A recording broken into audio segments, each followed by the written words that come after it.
He's one of the world's most famous billionaires. The mind behind Tesla and SpaceX. A man synonymous with innovation, disruption, and sometimes chaos. But for the past few months, he's also been, believe it or not, part of the US government. Now that chapter is over. So why has Elon Musk officially stepped away from Donald Trump's administration? And what does this mean for the controversial agency he led, DOGE? This is Truthory. It's official.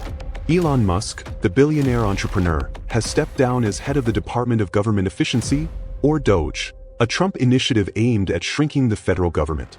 DOGE, created on day one of Trump's presidency, was sold to the public as a Silicon Valley-style cleanup crew for bloated bureaucracy. And no one represented that image better than Musk. But Musk's post on X said it plainly.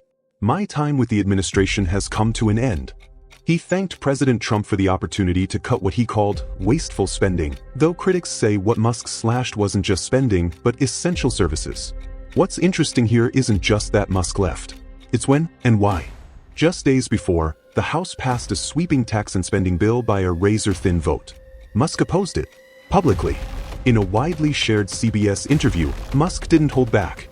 A bill can be big or it can be beautiful, he quipped. But I'm not sure it can be both.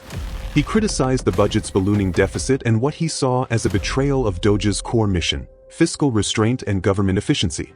The bill, dubbed the One Big Beautiful Bill by Trump, included massive tax cuts, an increase in military spending, and expanded funding for border enforcement and deportation operations, all policies aligned with Trump's populist playbook. Trump defended the bill but admitted he wasn't happy with every detail.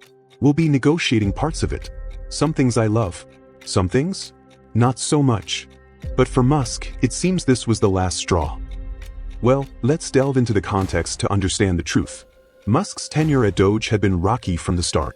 He made headlines and enemies by pushing to dismantle USAID, the U.S. Agency for International Development. His argument?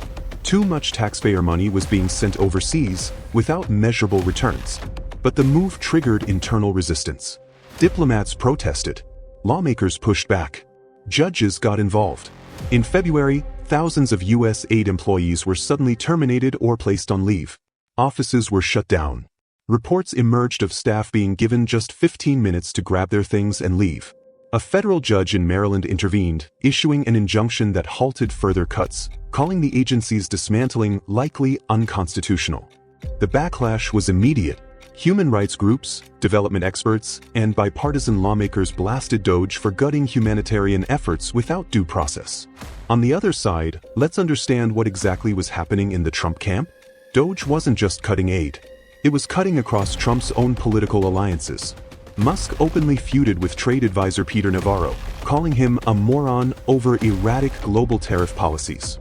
Musk favored predictable, stable, and low tariffs. Navarro preferred maximum pressure. Musk's calls for a zero-tariff pact with Europe clashed with Trump's threats to impose a 50% tariff on EU goods unless the bloc agreed to better trade terms. Meanwhile, Trump and Musk made headlines by claiming they uncovered billions in government fraud, particularly in climate and diversity programs. But those claims were either unverified or proven exaggerated, further undermining DOGE's legitimacy. This wasn't reform.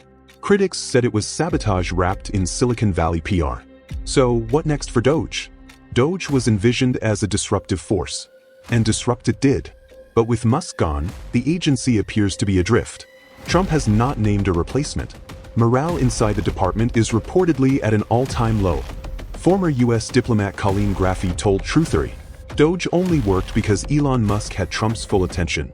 Without him, it's rudderless, politically toxic. She warned that any successor would face lawsuits, congressional inquiries, and an uphill battle in the court of public opinion. In fact, some insiders suggest the White House may let DOGE quietly fade away, a failed experiment that's become more of a liability than a legacy. Well, so Elon Musk has left Trump administration officially, but what legacy does he leave behind? Supporters say he made tough choices that no one else would. They credit him with streamlining contracts, ending outdated programs, and forcing a national conversation about accountability. But the critics? They're louder and gaining traction. Lisa Gilbert of Public Citizen called DOGE a mantra of destruction. This wasn't about efficiency. It was about privatization. about killing public service in the name of tech bro ideology. Musk's push to gut USAID may be remembered as his most damaging legacy. By spring, 83% of USAID contracts had been canceled. Programs in Africa, Asia, and Latin America came to a halt. Aid convoys were grounded. Vaccination campaigns were abandoned. Max Yoli, a senior fellow at Chatham House, told Truthory, Musk's tenure may have permanently weakened America's soft power. It disrupted not just policy, but purpose. Even some Republicans quietly admit that DOGE, once touted as a bold experiment, turned into an ungovernable machine. So, that's how things stand now. Musk came to Washington promising to fix government. In the end, he might have just broken it further. His defenders say he exposed inefficiency. His critics say he dismantled critical infrastructure for a few headlines. DOGE may not survive without him, but the consequences of what he did while in office, those will linger for years. What comes next? Can the agency be salvaged? Or will it be remembered as a cautionary tale?